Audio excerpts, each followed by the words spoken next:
Join our regularly scheduled program. The Champ Cars race. How do you build them a home? First, take a mile and a half or so of roadway. Bring in 14 million pounds of concrete walls, 3 miles of fencing and crash barriers, seats for 40,000 fans, 5 bridges, 60 VIP suites, pits, food service, and media workspace, and be sure the racetrack has a special corner. I think it looks like a runway at the Denver International Airport. I don't know yet which one is going to be the fastest, but we're going to try a lot of things. How about a turn wide enough for the entire field to go through side by side? Invesco Field has the Broncos. Coors Field offers the Rockies. Now Denver is ready for the Champ Cars.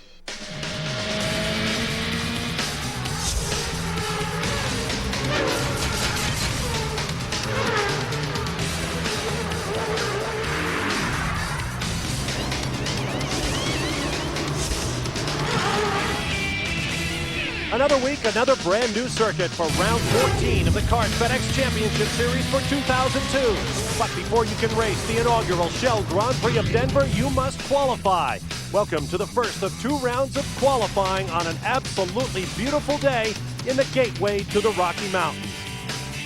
A totally new and untested 1.6-mile circuit has been laid out in downtown Denver. With more on that, here's Derek Daly. Thank you, Bob. Hello, everybody. Welcome to downtown Denver, onto the streets. This is one of CART's great new venues, and it's part of CART's initiative to bring racing to the people.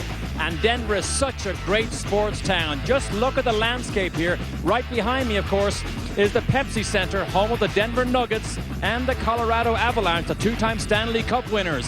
And as you pan across the backdrop of the city here, across the front range of the Rocky Mountains, you see Six Flags, and then you see the new home of the Denver Broncos. Well, right in the middle of that is this new 1.6-mile road course. Now, 90 days ago, it didn't exist, but the infrastructure did start to get put in place. 65 days ago, the blacktop got all resurfaced, and 30 days ago, the concrete blocks that line these street circuits and the safety fences began to get erected. This morning in practice, well, Cristiano D'Amato was again fastest, Fernandez was second, and Scott Dixon was third. Biggest complaint, or maybe concern, was this track, although it's brand new, is very, very bumpy. Now, there are many more stories swirling around the Rocky Mountains here. With more on that, let's go down to Calvin Fish. Calvin. Double D, at this stage in the season, we expect a lot of CART's silly season to be resolved in terms of driver announcements for next year being made. But I really believe that Toyota's Formula One program will really dictate who ends up where for next year. Recently, they announced that both of their current driver lineup would not be retained for next year, and this week they signed Olivier Panis, the very experienced Frenchman. And that would really create the perfect opportunity for a Formula One new boy, such as current championship leader Cristiano D'Amato, to make the move to F1. Now, if Shorty does end up over there next year, it really creates the paving for a lot of drivers to come here for Newman Haas with potentially 2 seats. We know that 2nd, 3rd, and 4th place runners in the championship right now, Franchitti, Carpentier, and Junqueira, have been in negotiation with Carl Haas. And remember, these team owners really have a short memory. How these guys perform over the next week or two could have an effect on who ends up on the wrong side of the line in terms of a seat here at Newman Haas for next year. There's a lot more news here in Denver. For that, let's go down to Scott Pruitt. Thanks, Calvin. With any new circuit comes new challenges, especially here in Denver, the mile-high city. As they say, the air is thinner up here. In fact, 17% less downforce and drag for these Champ cars. What's that mean? Well, for the downforce and drag, not a very big issue. The big issue is cooling, both engine and brakes. Bigger openings for the brakes, bigger exits for the radiators. I remember coming here back in 1999, 1991 racing, and we spent a lot of time and money working specifically on those issues. We'll see a little bit of that, more of that a little bit later on in the show. Bob? And we should point out that you finished 5th back then, Scott. Now, once again this weekend, CART's new road course qualifying rules will be in effect. A 15-minute practice is coming up, followed by 10 minutes to work on the cars, then 35 minutes of hot lapping. And that 15-minute practice was never more important than it is here in Denver. Wait till you see the morning highlights coming up in just a few moments. Here are our coverage plans for the weekend. If you're in Denver, come on by the Blue Sky Grill tonight for the taping of CART Friday night. Be around here, I'd say 6:30 or so. See if you can get in before we fill the place and have to close the doors. Tomorrow's second round qualifying is live at 3:30 p.m. here on Speed Channel, followed by the Toyota Atlantic Championship deciding round. John Fogerty and Michael Valiente will decide the title. You'll see it live beginning at 5:30 p.m. Eastern Time. Then Sunday, it's race day for the Champ Cars, the inaugural Shell Grand Prix of Denver. Our pre-race show begins at 2:30 p.m. Eastern with the race to follow at 3, only here on Speed Channel. We'll be back live to Denver in a moment. Advanced technology that gives you a grip on the future. By BMW, the ultimate driving machine. And by FedEx, proud sponsor of the FedEx Championship Series. A gorgeous day here in Denver. The weather was a little tricky yesterday when a couple of tornadoes blew through town, causing damage, but fortunately not injuring anyone. Grandstands filling up. Welcome back to qualifying for the Shell Grand Prix of Denver here on Speed. I'm Bob Varsha along with Tommy Kendall. Tommy, I saw you taking out a little extra insurance on the rental car. New track. There's a lot of getting to know you going on. The first step in learning a track always starts in the rental car. When I took a lap around last night, when I got to turn 5, my jaw hit my lap belt. I thought I'd gotten on the interstate. There is so much room, it is hard to believe. Since we're in the Mile High City, I'm going to be calling that the Mile High Hairpin, and there it is.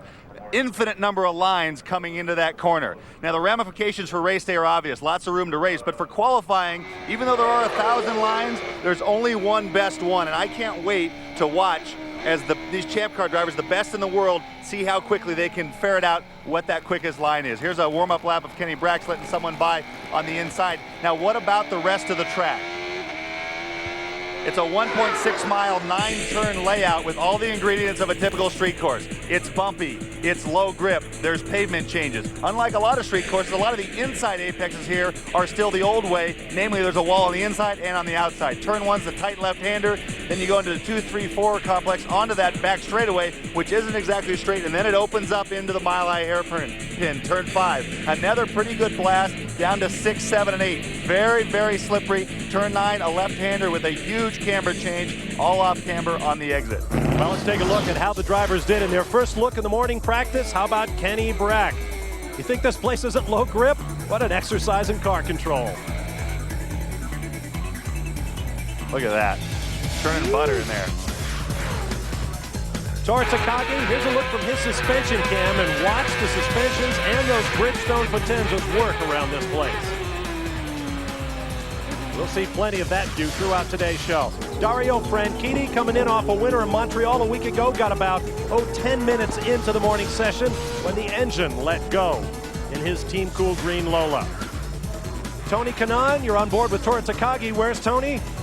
There he is. A close moment, one of a number of spins, although we saw no heavy contact. How about a spin from the outside? Patrick Carpentier going around.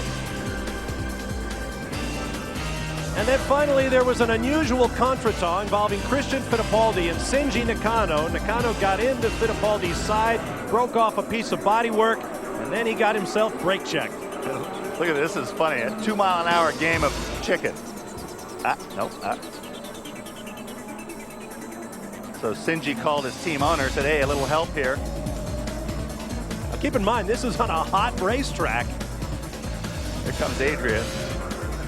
And there was a long discussion about it afterward, and Christian gives you the instant replay right there.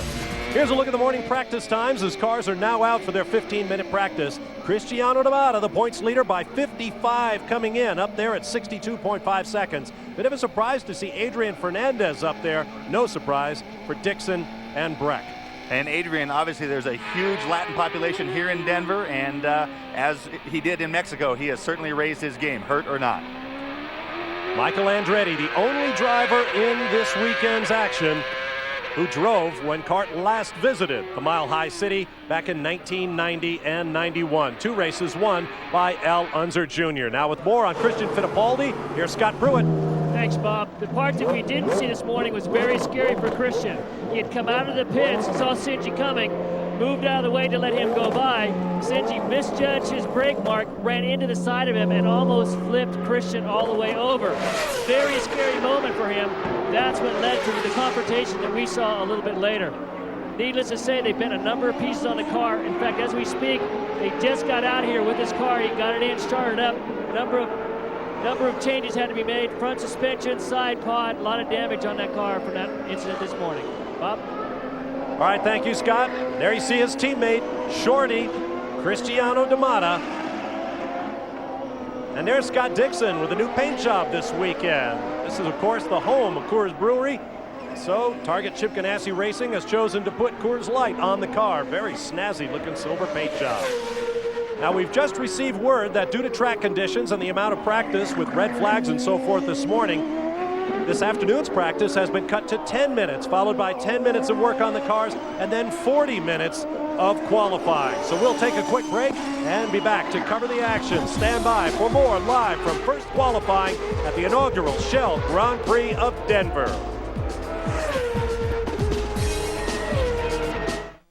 Welcome back to Denver. Shifter Can on board the house car, the Shell Lola of Jimmy Vasser. This is a Formula One weekend, and of course, Speed Channel is your home for Formula One. The McLarens were quickest at Spa-Francorchamps in the morning practice. Check it out tonight at 8 p.m. Eastern Time. Practice from the Belgian Grand Prix on Speed Channel. Beautiful Spa-Francorchamps circuit. As always, weather a factor in the Ardennes Forest. Not a factor here in Denver, however. We have beautiful blue skies, a few fluffy clouds overhead, and temperatures in the high 80s. Ooh, Cristiano D'Amata. Local yellow. He's got the pointy end in the wrong direction, and now he's back on his way. And you notice, even with warm tires, they hardly smoke when they, which tells you how little grip there is. Back on his way goes the series points leader, Scott Dixon, quickest in this practice thus far. D'Amata headed for the pit entrance. That entrance along the Auraria Parkway. Whoops, Senji Nakano with a problem. The fast guys thus far, Scott Dixon, Tony Kanaan, Adrian Fernandez once again, Bruno Junqueira in fourth, followed by Nakano, Jimmy Vasser, Cristiano D'Amata, Michael Andretti, Christian Fittipaldi, and Kenny Brack. There is where Nakano is. That's the same spot that Cristiano was spun around. Turn 7. Dario laid down some oil when his engine let go this morning, but I thought the cleanup was complete. Of course, that might not be the problem. This is the part of the track where we saw Kenny Brack sawing the wheel so aggressively this morning. Just very, very little grip. See some of the bumpiness there. There's the crash scene. That's turn 6. This is turn 7. Very tight right-hander. And black flag all. Left-hander at turn 8. And into the pit lane. Headed for the Ray Hall pits, where Scott Pruitt is standing by with the boss. Another one of those guys who raced here in 90-91, Bobby Rahal. So far, how the guys like the track? I think they like it. It's a bit rough in some places, but you know what city track isn't. I think it's going to be real interesting. The corner at the end of the long straightaway on the first lap. That's going to actually that could be an interesting corner every lap, but so far so good. Now, I noticed a lot of changes to the car with the brake ducts and the exit of the radiators. How much time and effort and money went into making all those changes? Well, there's been a lot. Of course, we knew from 90-91, how, that this altitude, the challenges that presents on engine cooling and brake cooling in particular. At least this one is a fairly long straightaway, so this track has a fairly long straight, so you get some cooling, but it's going to be hard. And, especially if it stays like this without any cloud cover, it's going to be tough. Well, there you have it. We're talking about maximum straightaway speeds of 180 miles an hour. Bob?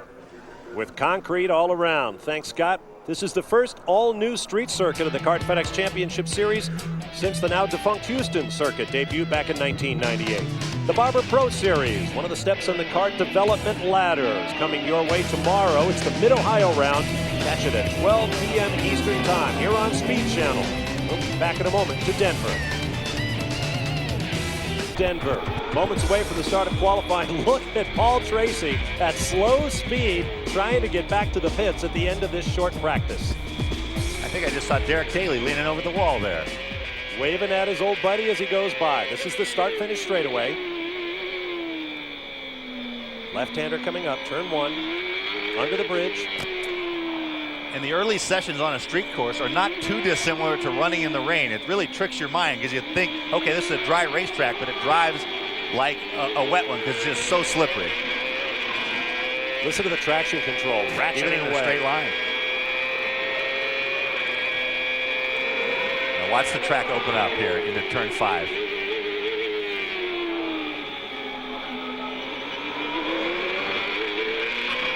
It's like turn 1 at Cleveland.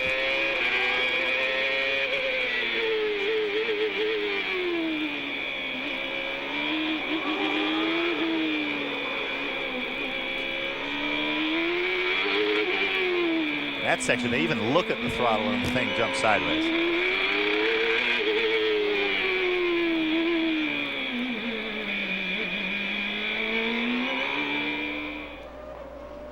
There's Paul outside, moving slowly. The practice has been checkered.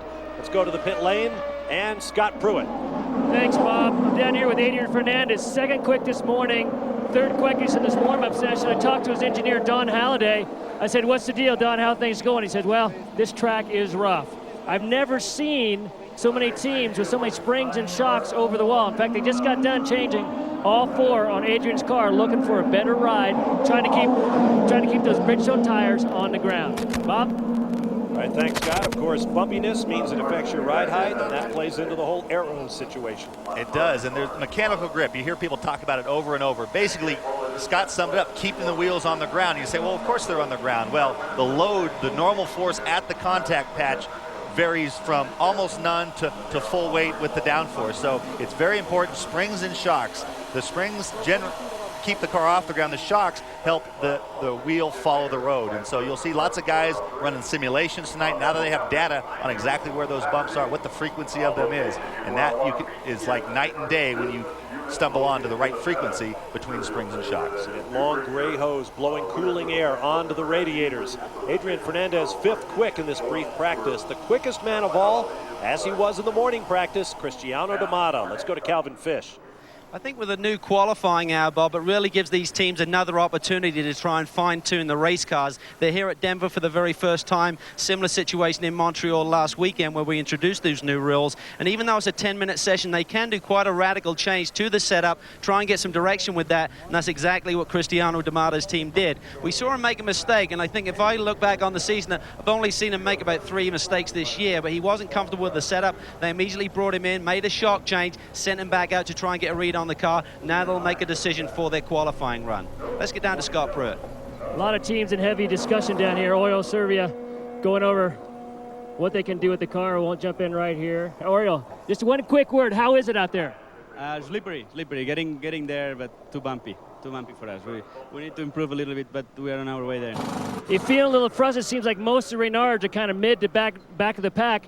Do you think you can change the Reynard to compete with the Lolas here this weekend? That's what we have to do. I mean, we want to win this race. We're running Reynards. Last weekend was a great car, and we have to make it great this weekend too. Well, best of luck for this weekend. Bob? All right, thanks very much. Back to the cogitation. Meanwhile, here comes Michel Jourdain Jr., who went into one of the runoffs, and the walls are so close here that they couldn't turn him around and bump start him. They had to stop the engine, back him out by lifting the rear end of the car off the ground, and then sending him on his way. Jourdain has scored in each of the previous 13 rounds of the championship. No other driver has done that. He's tied for 5th. We'll be back in a moment as Bruno Junqueira thinks it over. If a car company puts a... Welcome back to Denver, Colorado for live qualifying here on Speed. You will hear all weekend the rough conditions, bumpy racetrack. Here's one of the worst areas. See that bit over there where the Simple Green safety truck is coming along? That is a parking lot. And they then go on to the city street. Now the city street here is like every city street around the country. It's got a big crown in the middle. So the teams have to drive into the hole, up over the top of the crown, and then down this city street here. This is one of the worst and most bumpiest places on the racetrack. Calvin? We're going to have a quick chat here with Bruno Junqueira. We talk about the nature of this racetrack, Bruno. Very slippery, low grip, low downforce with the thin air. But talk about the braking. That's a concern for the teams. But your team believes you may have an advantage there in your driving style. What do you do approaching the corners? Yeah, I don't use much brake. I try to carry speed to the corner. But on the other hand, here it's difficult because you don't have much downforce to carry speed to the corner. But I think you're going to find a good setup and a way to get fast. Was the track what you expected when you got here? I mean, looking at the simulations and everything, were you way off base? I understand you did have to make a gear ratio change after the practice. Yeah, this morning we thought that the track had more grip than it really has. And our second gear was way too long. and the revs were really low. But now, for qualify, the car will be better. Okay, well, good luck this afternoon, Bruno. Meanwhile, let's get down to Scott Pruitt.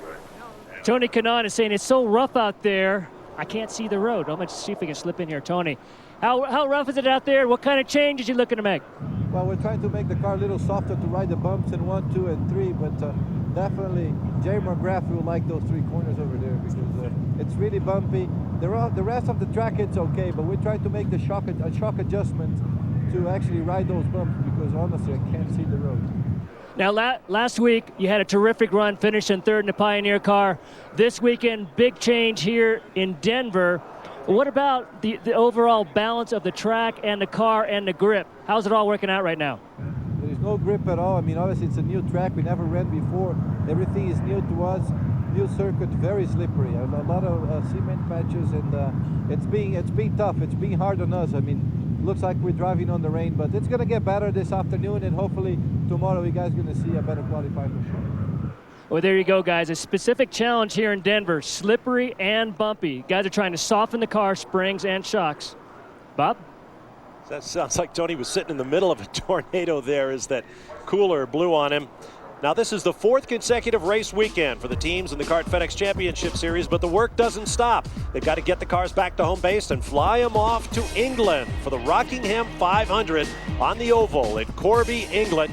And it's a 2-day affair, Friday and Saturday. So qualifying will come your way September 13th at 4:30 p.m. Eastern Time here on Speed Channel. Kart Friday night. I understand Derek Daly will be hosting from a castle in the English countryside. Check it out at 10:30 p.m. Eastern Time. And then the race itself, the Rockingham 500, live with pre-race coverage beginning at 8 a.m. Eastern. The race itself at 8:30.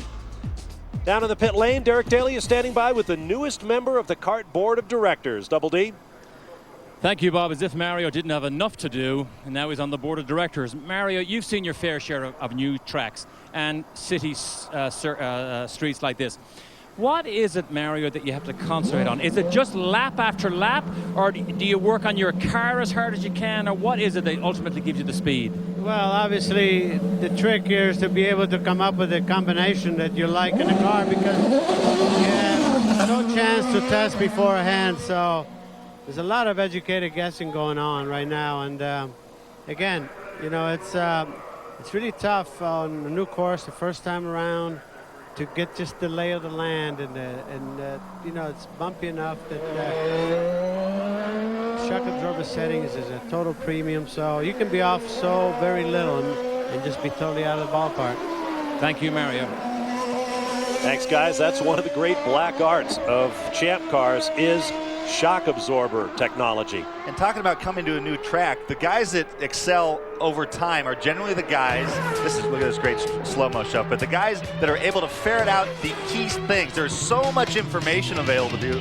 It was like when I was an econ major, I'd get in there on the final and I could talk myself into anything. I'd get so confused. Same thing here. You can talk yourself into, oh, this is, and you focus on something that really doesn't affect your lap time that much. So the guys that are good coming to new tracks are able to zero in on the key parts of the track right away. The stuff that's important. Don't forget Speed News coming up tonight, Saturday and Sunday.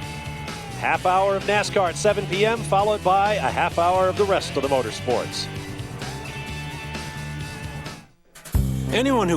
Welcome back to Denver, Colorado in the first of 2 rounds of qualifying for round 14 of the Kart FedEx Championship Series, the Shell Grand Prix of Denver. I'm Bob Varsha with Tommy Kendall, Derek Daly, Calvin Fish, and Scott Pruitt are in the pit lane. And on track, Michael Andretti.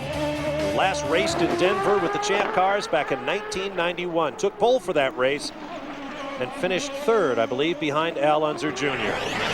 Now here's another look at what happened to Michael moments ago at Full Tilt Boogie, TK. And with the soft springs, they have a tough time keeping the car off the ground. Look at that car bound, and you can see the white spots on the pavement where they've been touching down. Michael continues on his way. He's got 3 laps in the books, working his 4th. His best lap, 64.503. The best lap of the morning session was Cristiano D'Amata at 62.506. So Michael has some work to do. In fact, he has yet to surpass his morning performance. This is turn 5, the mile-wide corner. Pick a line, any line. In the pit lane, Calvin Fish. Bob, the Team Cool Green guys had a busy morning. Paul Tracy put the number 26 machine in the tires. They had to fix that, and also they had to do an engine change. And Paul, is it distracting when your mechanics and your team are really working on air ducting in the radiators and the brakes and trying to get the car to operate under these circumstances when you're really more focused on getting the car to grip? Well, I think that's just one of the things that we have to deal with here. Braking is important. The air is very thin here, so it's hard to get the brakes to cool. That's no good if you can only brake for, 4 or 5 laps, and then you don't have enough cooling. So it's a difficult track. It's really technical, and it's got very little grip, so it's very easy to make a mistake and you go into the corner too deep. And that's what I did this morning. You expressed to me you even breathe a sigh of relief when you actually make it back to pit lane. It's so slippery out there. It is very, very slippery, and when you get back to the pits in one piece, you're like, I made it back. All right, mate. Hopefully you'll get it back this afternoon. Let's go down to Scott. I just had a few words with Jimmy shooting up, getting ready to get in the car. Pretty much the same issue. I was speaking to him, what do you feel about the track? He said, you know what, it's pretty technical, very, very slippery. I said, what about the traction control? He says, you know what, it feels like it's on about 80% of the time. It's absolutely slipperier than, well, you know what I'm talking about out there. Guys? Indeed we do. Look at this corner. I can't get over it. Turn 5. This thing is going to pass into legend, I guarantee. Yeah, I guess the argument for Christian this morning, I couldn't move over anymore, guys. I couldn't give Shinji any more room. Probably didn't use that defense. You could give him a soccer field worth of room up there. But the weird thing, that funnels down. It's not like you can run around the high groove like on an oval. If there was banking or something like that, that'd be possible. But everyone wants to end up at the same spot mid-corner, so all of the ability to improvise and be creative all happens on the way in. And the concrete patch complicates that because the concrete has even less grip than the asphalt. And so what a number of the guys have been doing is maybe arcing a little wider than they might ordinarily if the concrete was consistent, and getting a little bit more of the braking and work done before they get onto that concrete. What that does, race day, they actually are opening up the inside a little bit more, inviting a guy to come down inside. Now he's going to have the same problem when he gets up next to someone on that concrete. He's going to have a lot more turning to do, but I think it's going to make for some excitement come race day.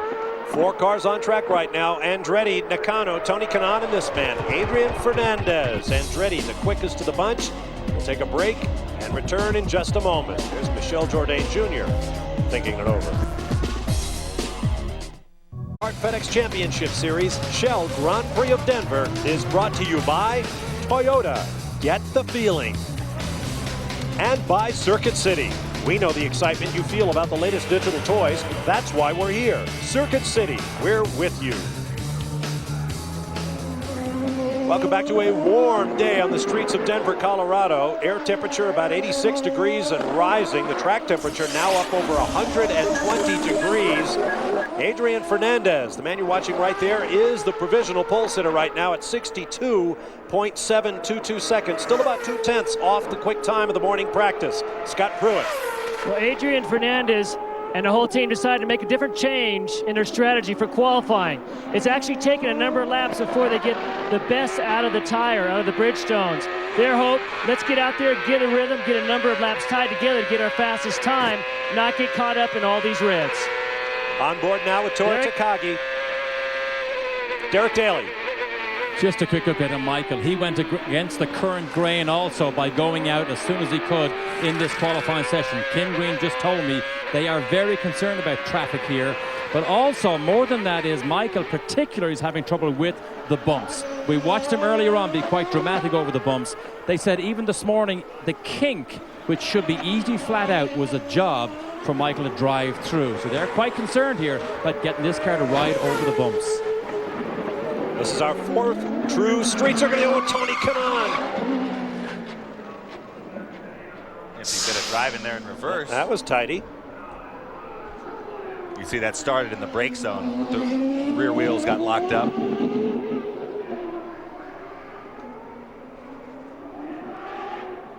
Kanaan lost the fire. He'll need a push start. Here's another look.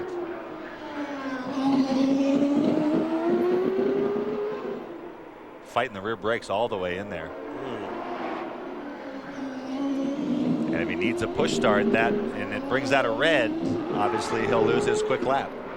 Right now, Kanaan is the provisional pole sitter as you watch the action from behind going down into that braking area. Looks like he got way over driver's right, maybe lost some grip. Well, you see, even when the brakes are locked, their tires aren't even smoking. So just in that situation, you feel like your foot's barely even laying on the brake pedal, and the bumps, you kind of acts like you rest your foot on it and it has to pop. Red flag is out, so that's going to cost Tony that lap, which just put him in front of Fernandez. His second best is just a hair below that, so that's not too big a penalty. So that should put Adrian Fernandez back on provisional pole for the moment. Calvin Fish. Quick update on what Scott Pruitt was talking about earlier in the show about the lack of downforce on the cars. The thinner air creates less downforce on the cars and also less cooling. So they've opened up these radiator exhausts in the side part, but that really creates a double whammy. What it does is create dirty air which flows back to that rear wing. So they have less downforce to begin with, and then by curing the cooling situation, they're actually causing a more inefficient rear end as well. Let's get down to Scott Pruitt. Thanks, Calvin. A quick update on Tony. We're talking about how slippery the track is. Now remember, he was third quick, actually sixth quick this morning, had some problems. Third quick in that 10-minute practice session before qualifying. The interesting thing is, I was talking to Ian Watt, his engineer, he said the car feels absolutely horrible. It's bouncing all over the track. It doesn't stop. I'm sliding everywhere. And you see, got away from him. So the guys got their hands full out here. Derek? We followed Adrian Fernandez's plight since that big crash in Vancouver. Basically, the pain that he has in his butt cheeks only goes when he can strap his butt cheeks as tightly as possible in the seat.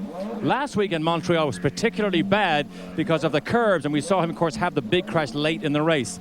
This track here, by all accounts, is even worse than that, yet he doesn't feel the physical pain, which tells me speed eases pain. Well put, Dr. Daly. Great crowd on hand here on a beautiful Friday afternoon in Denver, Colorado. Here's a look at your top 5. We'll be back with more in just a moment. We're under the red here in Denver. Welcome back to Denver, Colorado. We are back under green. We want to take a moment, though, to analyze the various possible entrances into the mile-wide corner at Turn 5, TK. And watch that corner of the concrete as a reference point. You saw Adrian put the car, center the car right over that point on the concrete. Tony much tighter inside, like you would expect if the concrete wasn't there. It was uniform. Carpentier at the other extreme. Paul Tracy again kind of right in the middle. Now, Scott, you've driven these cars. What would you be doing to look for grip? Well, I had a chance to talk to a number of the guys, and they're saying, it's so slippery out there when you make that transition. Some of the guys are waiting till the last possible moment to make that transition onto the concrete. They're saying the asphalt has a little bit better grip, so we're trying to look at it kind of like a rain track. We're waiting till the exact last possible moment to turn this car in, keep the grip from the asphalt before we cross over to the cement. Calvin?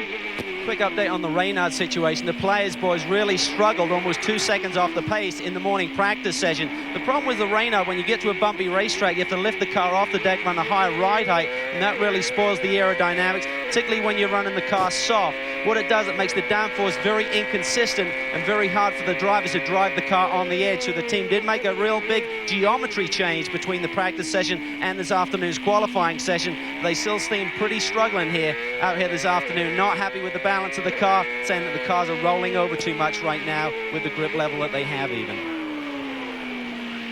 On board with Bruno Junqueira, as you see, less than 23 minutes to go in the session. Let's see if we can take a ride with a two-time pole sitter in 2002.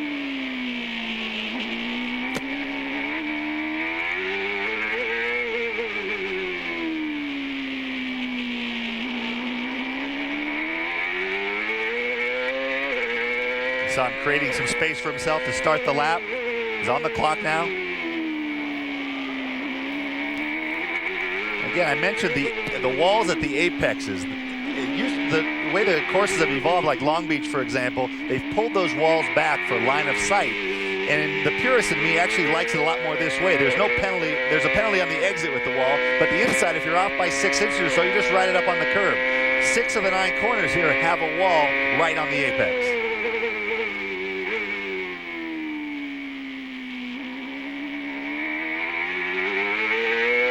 Bruno's one of the guys, he alluded to his style being that he likes to carry a lot lot of speed into the corner.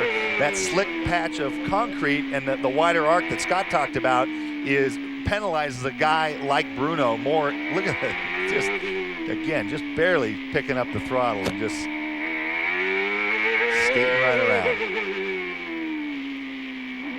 The off-camber starts right there, right at the apex, and you see as soon as he crosses that camber, he gets into a huge slide. The road is falling away. Most street courses, that camber is in the middle, and so it doesn't go sideways until halfway out to the exit. Because that's such a big thoroughfare, all the lanes that they're using for the course go one direction, so all the rain drains to the right. The pit wall is in the center median. There's a look at Cristiano Damata, who has won nearly a race victory worth of bonus points for provisional pole, and laps led in the race. Now, is he making space for himself? I believe he is. Now he comes up to speed with Dario Franchitti just behind. You saw all of that steering lock for Bruno Junqueira. Bridgestone tires have set up the ice rink in the Pepsi Center used by the NHL Colorado Avalanche. Spectators are invited inside to do some ice skating and cool down, and they're also doing ice driving demonstrations using their newest ice and snow Bridgestone tires. And I would imagine there'll be a big line of Champ Car drivers trying to get some extra time. Big lockup from Cristiano. That's what it's going to be like during the ice competition. Scott Pruitt and I are going to be taking on Rahal and Pook, Brack and Ganassi. So Kart Friday night, tune in or come on down and check it out. Scott and I are going to uphold the journalists banner. You going to do some trash talking? Oh yeah, we'll run some smack. Cristiano Damata currently third. Calvin Fish. Well, we see him there locking up a breakdown there into turn 5. Runs wide, actually. Gets off in the marbles there, but the team has really been working hard on getting the car to get a little bit more bite coming off the corner. Traction has been a problem. That's really not been a concern with the team all season long. So it's an indication of the grip level here at the track. They've been working hard on getting rid of the looseness in the car and also getting the car a little bit more effective over the bumps, of course. Let's go down to Scott for a further update. Thanks, Calvin. A quick update on Adrian Fernandez sitting here patiently. Their strategy, go out and get some good laps at the start, wait till the end. I was just talking to his engineer, Don Halliday. He said, how's the car? He said, well, actually, terrible. Not happy at all with the balance. Very, very rough. I said, what are you going to do? He said, well, I can't tell you. You'd be telling everybody out there. I said, you're going to work with tire pressures, a little bit of shock. He goes, yeah, get out of here. So, tire pressure change and a rear shock change for Adrian Fernandez. Guys? And we're watching Scott Dixon, who just went to the top of the time charts at 62.468. He's been around the front of the grid all day. Third quickest in this morning's practice. Third quickest in the 10-minute practice that preceded this qualifying session. And now with those new Coors Light Silver Bullet colors, he is a bullet. Born in Australia, raised in New Zealand. Scott Dixon, 62.4. This is Paul Tracy, currently 7th at 63.6. Back to Dixon, and there's Tracy behind. That helmet can will give us a really good indication over there in the turns 1, 2, and 3 area. You'll see, since it's mounted right on in Paul's helmet, you get a better sensation for just how much abuse the drivers in the cars are taking. As you watch Paul Tracy, Derek Daly has more on Scott Dixon. A little bit on Scott Dixon. We know how good he is. He's a bit of an instinct reflex driver. He grew up on these type of small, bumpy racetracks in New Zealand, so he loves this type of thing.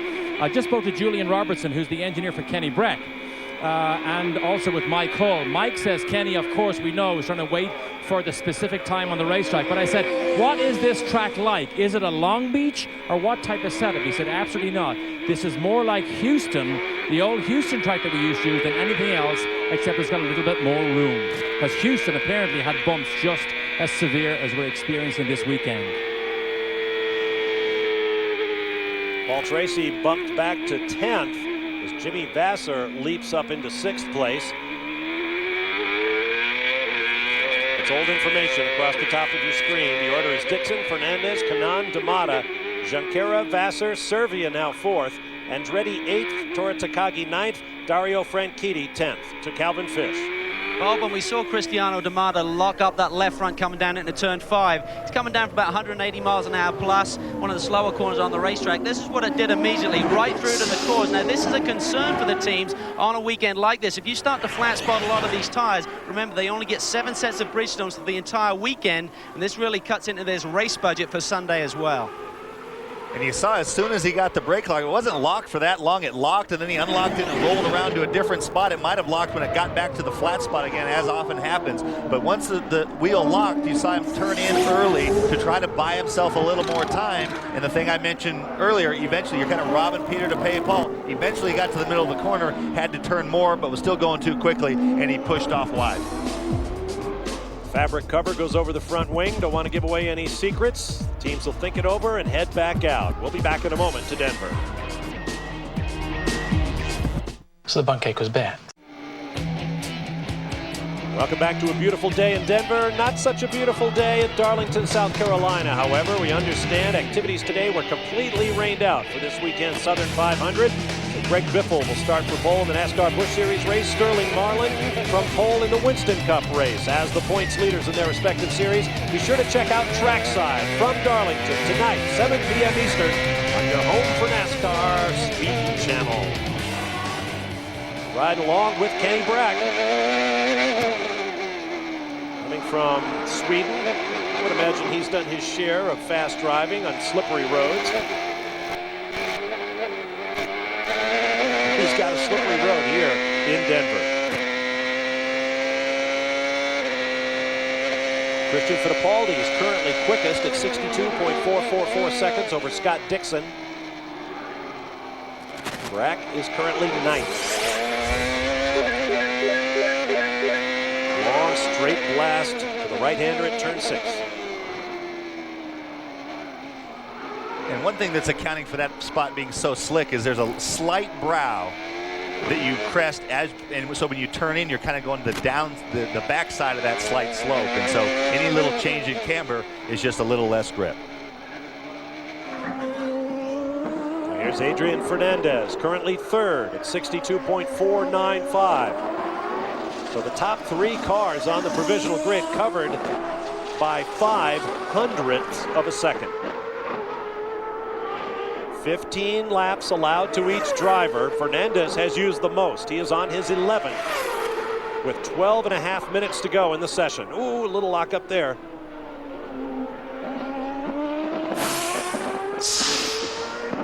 Adrian starting to bring his line in, entering the hairpin. Earlier on that comparison, he was arcing in a little bit wider.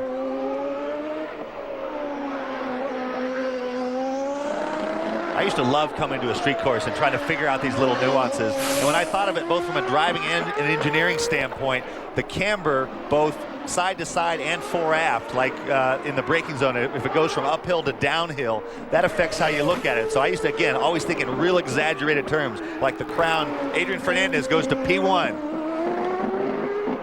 in exaggerated terms. So when you're talking, when you go over that crown, it's like the world falls off a cliff. And so when you adjust your line slightly, and when you're talking with the engineers, same sort of thing, to come to grips with the nuances like that, because that adds up to little bits of lap time. Good time to be on track. Only 6 cars out there. Calvin Fish. Well, a quick update on Cristiano D'Amato. As we look at the rear brake ducts here, Bob, a lot smaller than some of the other teams. That's because Newman Haas were running a different rear upright. Remember, earlier in the season, a lot of the new teams, sort of Tony Kanaan and the Team Green guys, had rear upright problems. They're running the 2002 stuff. Newman Haas are running the old stuff, and it really cools a lot differently, a lot smaller ducting here. Also, they did a quick change on D'Amato, rear spring change. Meanwhile, let's get back up top. This is Tony Kanaan down in turn 1 where he spun, bringing out the only red flag of the session. That cost him his best lap, but he's still 4th on the provisional grid. Woo. Hang in there, Tony. Let's get more on Kanaan's situation from Scott Pruitt. Thanks, Bob, and a quick update on Tony. As we said, we've been talking to the team about what changes they're going to make. He's not happy with the car, but the only change they made was a slight tire pressure adjustment. They weren't quite happy with the pressures with the Bridgestones and where they're coming up to. He said we need to make a little bit of a change. The overall balance isn't good. He said I think we're fighting the track more than anything. Let's get something close and get in and get a couple laps. The car was quick when I spun it. Let's go out and see if we can rip one off. Guys? That's an important thing. A lot of guys, when the car's terrible, want to throw a bunch of stuff at it, and that might be Morris Nunn's experience saying, hey, and Tony's a big part of that, knowing when you're chasing the track, and it's just a matter of smoothing his driving out. He's going to make more gains that way than he is trying to chase the track, I should say, with the car. Less than 10 minutes to go in the session. There's the top 10 on the left of your screen, and that's active. As things change, it will change. The yellow arrow means that that driver is in the pits, and I think you're about to see all of those arrows start to disappear. As we pick up the Visteon car from Patrick Racing, that's Oriol Servia. The Spaniard's been doing a great job of late.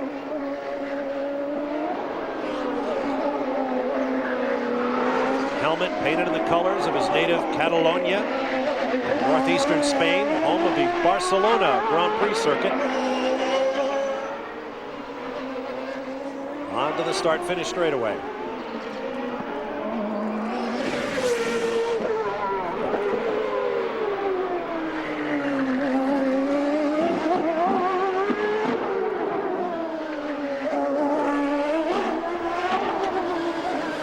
Servia currently 8th. Tony Kanaan jumps up to 2nd. We're going to take a quick break. The hot laps are about to come, and we want to be back for that. Stand by. We'll be right back to Denver.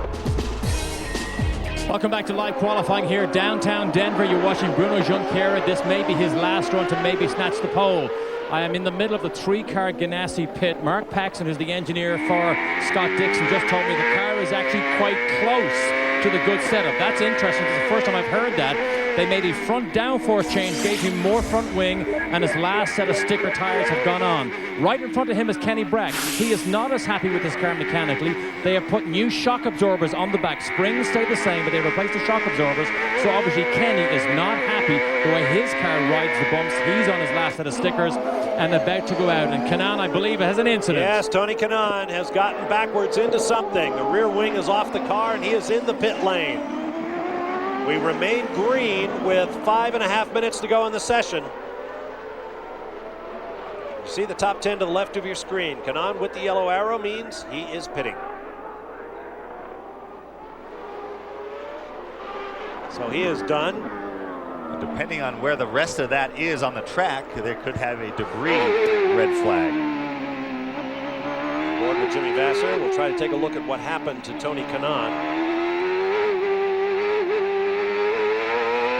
Jimmy dancing on that throttle.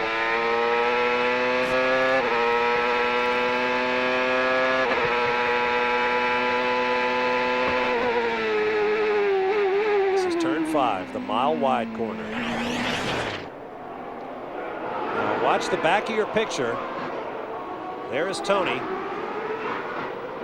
And looks like the back end is going to come around on him.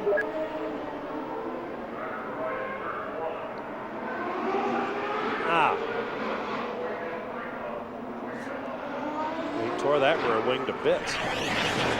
And we do have a red flag. Kanaan, for the second time, brings it out. Now there's Bruno Junqueira.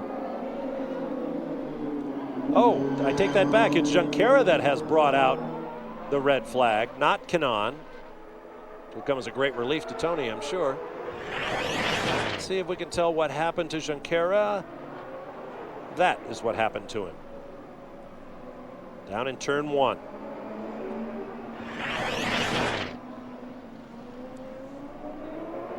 So the clock continues to tick.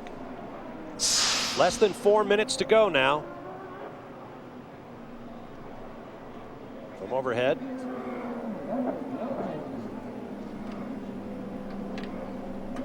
This looks like it might be a fairly lengthy cleanup. And we have had our 30 minutes of guaranteed green flag time, so this could be it. Let's go to Derek Daly. Here with Tony Kanaan. Tony, if I could just talk for one quick sec. We saw you all arms and elbows quite a few times out there. What happened when you lost that rear wing? It's just me. I mean, I'm mad at myself. I can't blame him on anybody. It's obviously the track is really slippery. The car's not doing what I wanted to do, but it's up to me to figure out. And I'm just driving too hard. I think I lost 2 of my fastest laps today, so I didn't do a good job. But hey, it's always tomorrow. Okay, keep working at it. Calvin? Well, Bruno Junqueira just had a similar problem to Tony Kanaan hitting the fence down there in turn 1. Bruno, I know you're frustrated in getting a clear lap and you finally saw an opportunity, but made a slight mistake there. What exactly happened? That was my last lap. I couldn't get a clear lap in the whole session. Like pieces of Tony Kanaan car in the middle of the track, and they did a black flag, this thing. And all the guys got me out of the pits. Everybody blocking. Couldn't get, I knew that was the last lap. I slowed down, the tires weren't that hot, and they lost the rear end. Very difficult track. Sure, Bruno and the Target team will bounce back tomorrow, but thunderstorms again, forecast for the weekend. We keep talking about the importance of Friday qualifying. Once again, if anyone struggles on Friday, they may not have the opportunity tomorrow. Bob? All right, thanks very much. Bruno Junqueira takes a look. The session has been checkered. The cleanup will take up the remaining time from on board. Right after he turns in, he loses the back end. So Junqueira will lose his best time, but I believe he'll only drop about 2 places from 5th to 7th. What does that mean? Well, really nothing in the context of first round qualifying. With another day to come, the track will get faster unless, as Calvin points out, weather intervenes.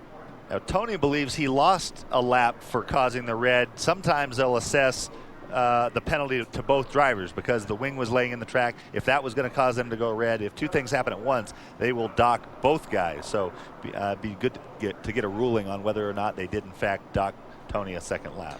So it's not like drag racing and red lighting, worst or first. If both guys foul, yes, it's the guy whose foul is worst or the first guy to commit it. Now we do have that official word. Only Bruno Junqueira will be penalized. Actually, Tony Kanaan, despite giving up his best lap in the session, put a pretty good string of laps together. He had 1, 2, 3, 4, 5 laps in the 62-second zone. And there are only 6 drivers who managed to do that through the entire session. Adrian Fernandez, for the first time, I believe, since the season opener in Monterrey, Mexico, picks up the provisional pole. Oh, I checked that. He also did it on the Milwaukee Mile in Wisconsin. Let's get down there. Scott Pruitt is with him. Adrian, great run. I noticed you guys played a different strategy. We talked to Don. Go out there, get a string of good laps in, and hopefully beat the Reds. Today, you beat the Reds. Yeah, definitely. The strategy worked, but I think also we had a great car. And I have to give all the credit to the guys. They have to repair 2 completely cars for these races. We damaged the top in Montreal, and we came from such a difficult time in Montreal, such a low, and come back like this. It's all hands for them. We've talked a lot about you and your progress and how much pain that you've been in and out of. For you, this track, with as rough as it is, how has it been for you? Well, the good thing, Scott, is that every week I'm getting better. So, this week I'm better than last weekend, and I'm sure that if this was my return after the injury, it was going to be impossible to drive. But I'm getting better, and the will to get better every year and to get this bad season behind us is just extraordinary, and everybody's pushing very hard. So I hope this is good things for Fernandez Racing. Well, terrific job. Congratulations. Let's go down to Derek. Derek? With Christian Fittipaldi. Christian, new track, difficult circumstances. You end up second. Quite pleased? Yeah, I'm very pleased. I'm a little bit upset that I never ran my second set of tires, so I did my quickest lap on the first set. I think there was a little bit more in the car. Maybe I could be Adrian, maybe not, but he did a good job, and tomorrow we have some more. Car feels pretty good. It's jumping all over the place, but we definitely have a shot at it tomorrow. Christian, as people search for speed, is it riding these bumps the key, or is it traction and overall grip? I think at this place it's a little bit of both. Like, the car is definitely jumping all over the place. This is the bumpiest place that we have been to this season. And traction is very important also here because you don't have any grip out there. You're sliding, especially like the rear end going into the corners in the middle and on the exit. You're basically oversteering all the time. Thank you, Christian. Good job today. Thank you. All right, thanks very much, Derek. Let's give you a look at the results of this first of 2 rounds of qualifying for the Shell Grand Prix of Denver. Adrian Fernandez by almost 0.4 of a second over Christian Fittipaldi.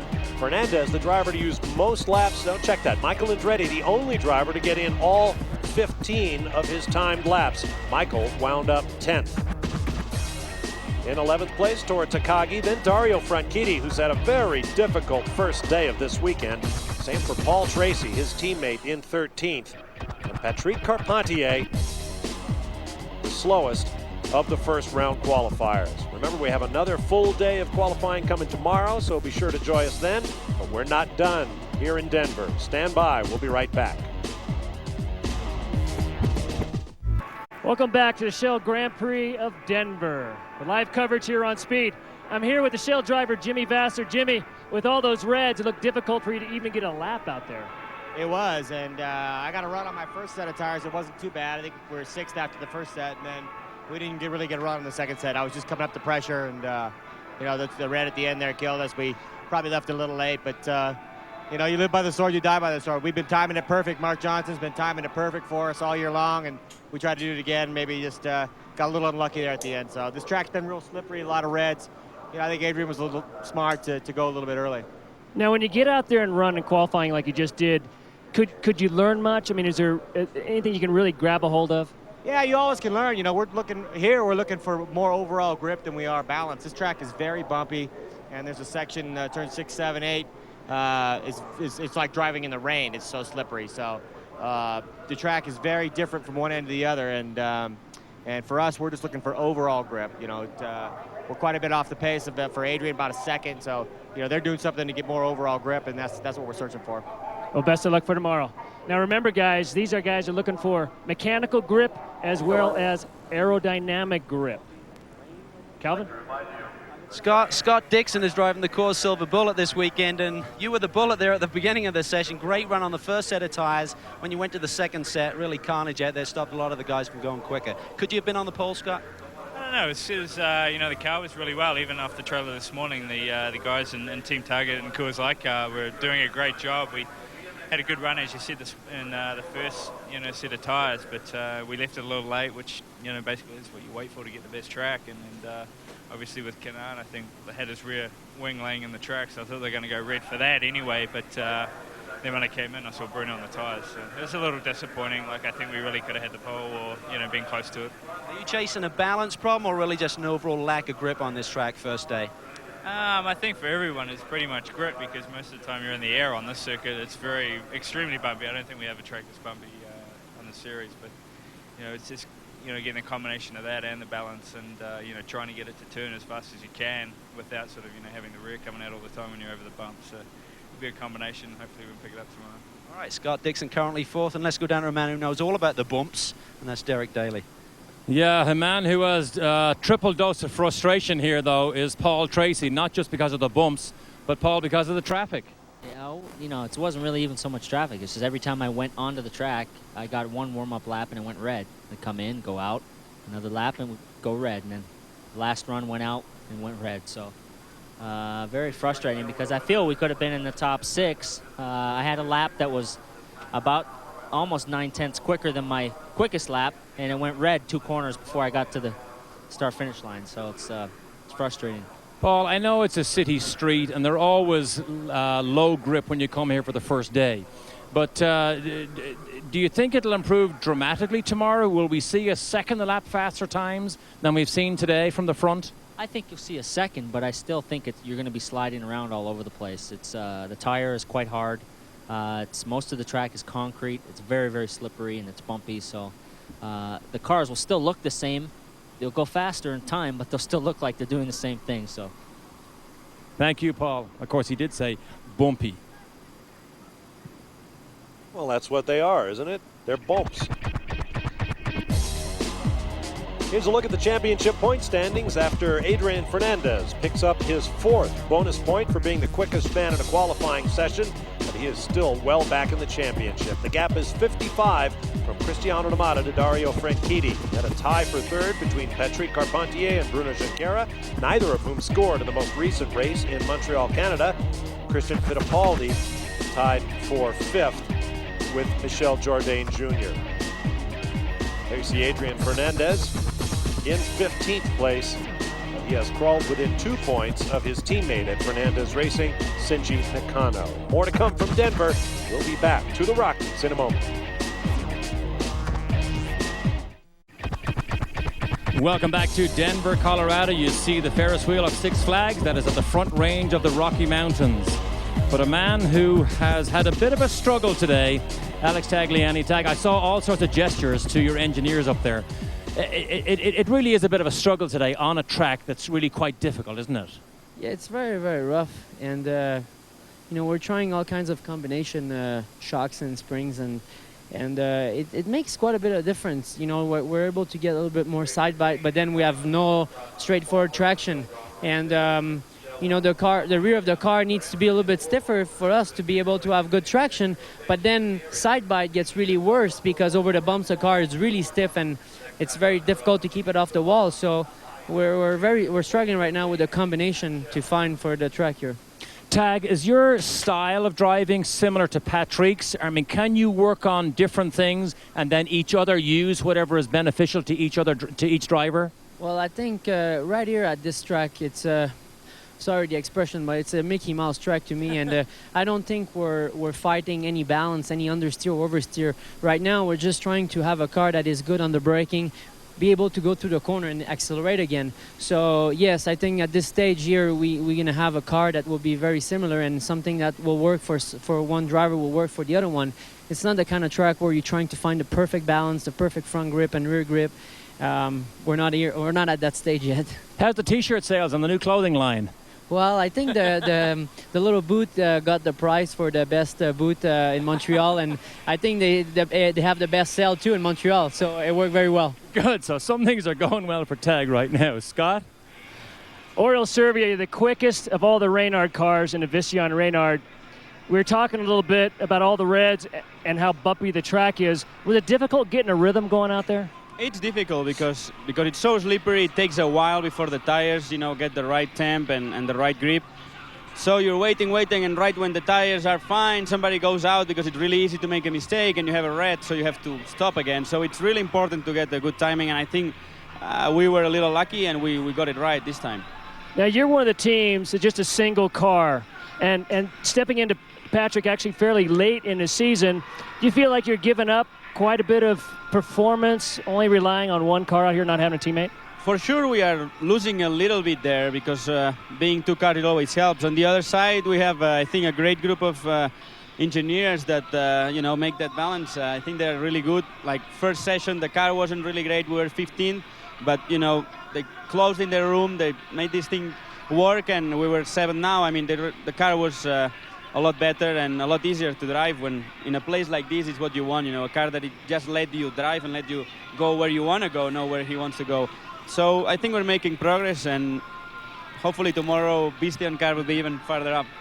Looking for a good run tomorrow. Now remember guys, for Oriol, he's one of those guys that's just excited to be out here driving. I talked to him, he said, you know what, this could be Baja out here. I really don't care. I'm driving a race car. Calvin? Well, I'm here with Dario Franchitti coming off that win at Montreal, and what a difference a week makes, mate. You're really struggling a bit today. 12th fastest in qualifying. When you're a little bit out of the ballpark, Dario, do you really have to jump around and make big changes at that point? Did you do that today? It depends how far off you are, Calvin. Normally, we've just been content to do small changes and try and find a way out of it that way.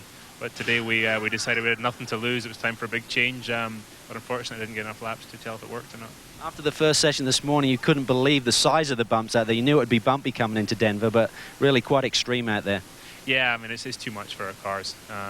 You know, joke's a joke. In street circuits, you do expect it, but not like this.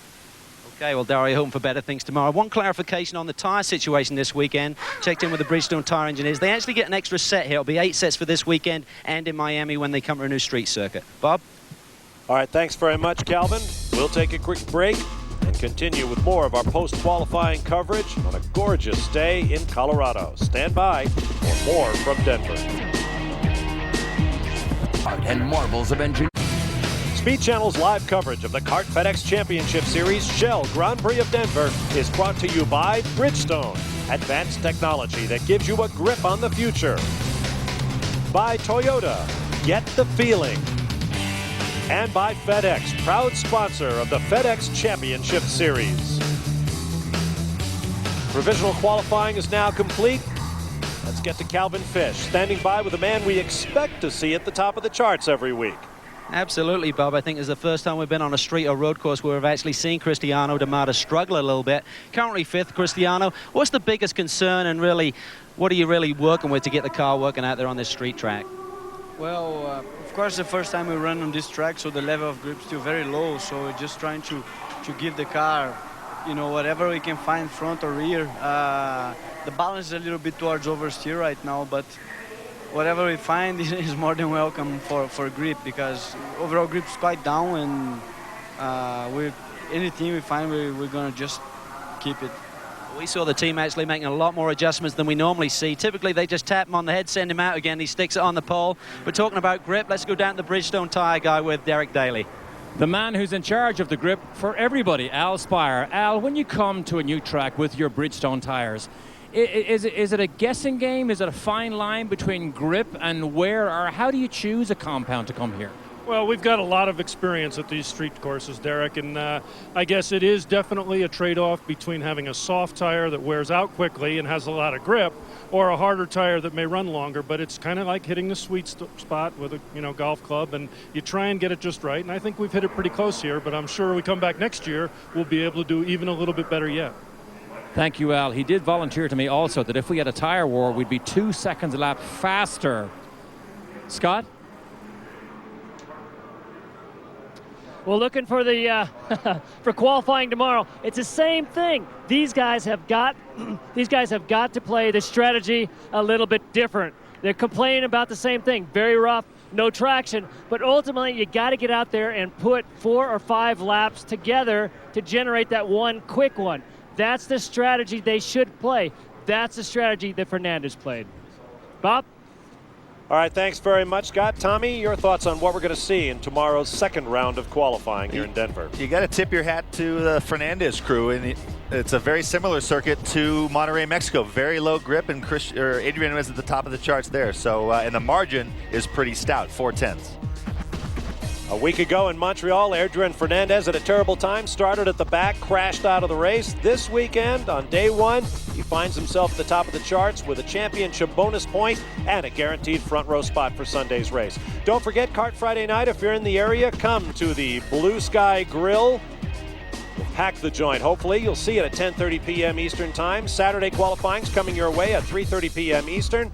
The Toyota Atlantic champion will be crowned live here on Speed Channel at 5:30 Eastern Time tomorrow, and the Shell Grand Prix of Denver. Our pre-race coverage starts at 2:30 p.m., the race at 3. For Tommy Kendall, Derek Daly, Calvin Fish, and Scott Pruitt, I'm Bob Varsha. See you tomorrow for final qualifying from Denver.